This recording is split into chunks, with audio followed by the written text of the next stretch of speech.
Good morning, अस्सलाम वालेकुम, आदाब। आज हम बात करेंगे कि हमें इमीडिएटली जब हम दुनिया को देखते हैं या जब हम एक्सप्रेस करते हैं कि मैंने ये देखा है, ज़रूरी नहीं हो वो वैसा हो। हम जैसे दुनिया को, मतलब मैं जो दुनिया के बारे में या किसी चीज़ के बारे में बोलता हूँ, एक्चुअली मैं उस चीज़ के बारे में नहीं बोल रहा होता हूँ, मैं बोल रहा हूँ कि मुझे क्या लग रहा है। We should try to see things differently. मैं आपको बताता हूँ, और अगर हम डिफरेंटली देखेंगे तो पैराडाइम शिफ्ट होगा, हमारा परसेप्शन सेकेंड्स में चेंज हो जाएगा। मैं आपको बताता हूँ, मेरी शादी नज़दीक में यहाँ पे हुई आज से 20-25 साल पहले। तो आपको पता है 7 दिन बाद जब वहाँ आए तो मेरे साले साहब मुझे ले गए, यहाँ पे एक प्रताप पार्क है, वहाँ पे पार्क में ले गए। सवेरे सवेरे हम गए तो वहाँ पे आपको पता है लोग सुबह सुबह अखबार पढ़ रहे होते हैं। वहाँ पे मैं भी गया, वहाँ बैठे, वहाँ पे एक बेंच पे बैठे थे। तो इतनी देर में कोई साहब आ गए, उनके साथ 2 बच्चे थे। वो जो साहब आ गए, सब अपने अपने काम में बैठते, कोई लेटा हुआ था, कोई सोया हुआ था। उसने बच्चों को छोड़ दिया, छोटे 5-8 साल के बच्चे थे, और उसने, समझिए मैं एग्जांपल दे रहा हूँ, वो जो था खुद लेट गया। और लेटने के बाद क्या, वो जो बच्चे आए उन्होंने ऐसा शोर मचाया कि सारी वो जो प्रताप पार्क है सारे खड़े हो गए, भाई हो क्या गया। उन्होंने रोना धोना, वो किसी के पास जाके किसी को अखबार खींचना, किसी को ये करना। वो जो बंदा था बिल्कुल टस से मस नहीं हो रहा था, बिल्कुल फ्लैट सोया हुआ था। तो लोगों में से कोई उठे हुआ, क्या हुआ, उसके पास गए, ओ भाई साहब ये आपके बच्चे हैं क्या। तो बिल्कुल जैसे तभी जाग गया। तो उसने कहा ओहो क्या हुआ।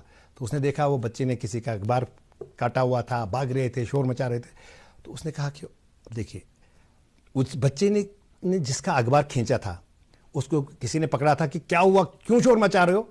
तो उस बंदे ने उसको थप्पड़ मारा, कहा चुप करो, ये तुम्हारे बाप की ये नहीं है, कहाँ है तुम्हारा बाप। उसने कहा वो है। वहाँ पे चले गए, सारे जमा हो गए उसको।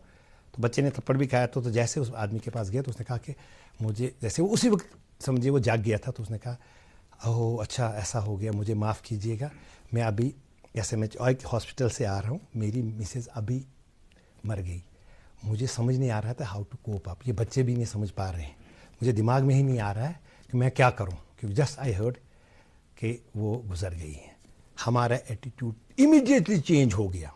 इंस्टेड ऑफ कि क्या कर रहे हो, सब ने उसको गले लगाना शुरू कर दिया, because we saw things differently. If we see things differently, we will think differently. Once we think differently, we will behave differently or act differently. Once we act differently, result will be different. तो हमें जब देखना चाहिए तो हो सकता है जो हम देख रहे हैं ज़रूरी वैसा नहीं है, हमें दूसरा पहलू भी देखना चाहिए। ये बच्चों को भी बताया जा सकता है, बेटा never ever be judgemental. Immediately आप डिसीजन मत ले लो कि मैंने देखा हाँ यही है, ज़रूरी नहीं है वो वैसा हो। ट्राई टू सी दूसरे एंगल भी हो सकता है। वो दूसरे एंगल अगर बच्चों को सिखाया जाएगा तो उससे क्या होगा, कई चीज़ों से रिग्रेट होने से बचाएगा। ओहो मैंने क्यों ऐसा फैसला किया, मैंने उसके बारे में ऐसा क्यों बनाया। तो ऐसी अगर ये चीज़ें ये स्कूल में सिखाई जा सकती हैं। देखिए, अगर हमें ग्रूम करना है, अगर पर्सनैलिटी बनानी है बच्चों को, अगर वो एम्पैथी उनमें डेवलप करनी है, तो इसके लिए क्लासेस होनी चाहिए। मैंने इससे पहले सेगमेंट में हमने की arithmetic skills, learning skills, how to learn fast, बाकी चीज़ें एकेडमिक स्किल तो ठीक है, लेकिन बाकी चीज़ें एम्पैथी तो सिखाना बहुत ज़रूरी है बच्चों में, ताकि हम इंसान हैं और इंसानियत भी बनी रहे। तो ये चीज़ें बहुत ज़रूरी हैं, और आप आगे वाले सेगमेंट में बाकी टॉपिक्स पे भी बात करेंगे हम। तो आज मुझे इजाज़त दीजिए और आप देखते रहिए गुड मॉर्निंग JNK।